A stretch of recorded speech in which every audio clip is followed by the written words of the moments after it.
លួចដីឯងសោះហ្នឹងប្រាសាទនេះជាប្រាសាទរបស់ខ្មែរអ្នកជាអ្នកអង្គវែងប្រវត្តិសាស្ត្រមកដើមកាត់យកដីទៀតយក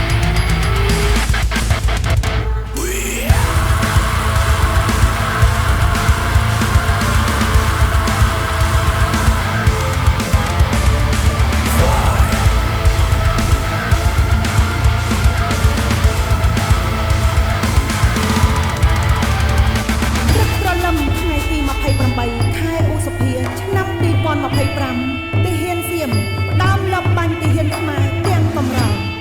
កាលពីថ្ងៃទី24ខែកក្កដាសៀមចាប់ផ្ដើមបន្តឈ្លានពានបង្កសង្គ្រាមមកលើប្រទេសកម្ពុជានៅប្រាសាទតាមាន់ធំ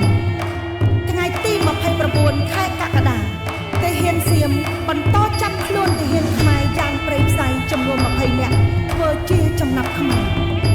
សៀមជាអ្នកបង្កសង្គ្រាមមកលើកម្ពុជាមុនខ្ញុំក្រោយចូ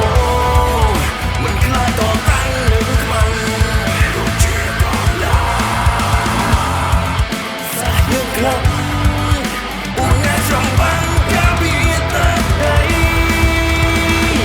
សង្គ្រាមនេះយើងត្រៀមខ្លួនរួចហើយវាយសៀមអត់វាបោកចោលខ្មែរមិនបណ្ដោឲ្យខ្មែរឈ្នះនឹងដីប្រាសាទជារបស់ខ្មែរជាជីវិតក៏ទៅខាងសូមលៀមបែកជើងប្រយោព្រះករុណាសូមក្រាបថ្វាយបង្គំរំលឹកដល់ព្រះគុណគ្រូម្ចាស់ថ្លៃនិងវត្ថុស័ក្តិសិទ្ធិមហិទ្ធិឫទ្ធិបារមីសន្ធឹករូបកាយឲ្យខ្លាំងក្រៃ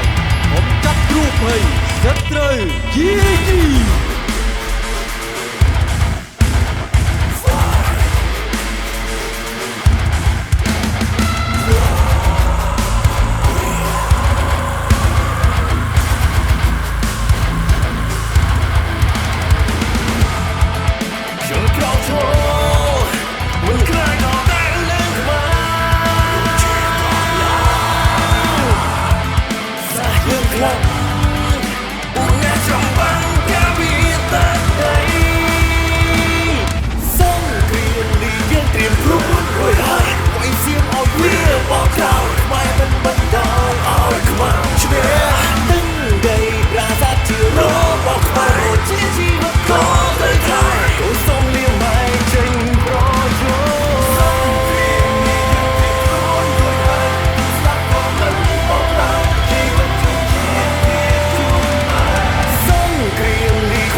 មេត្តាឧបេក្ខា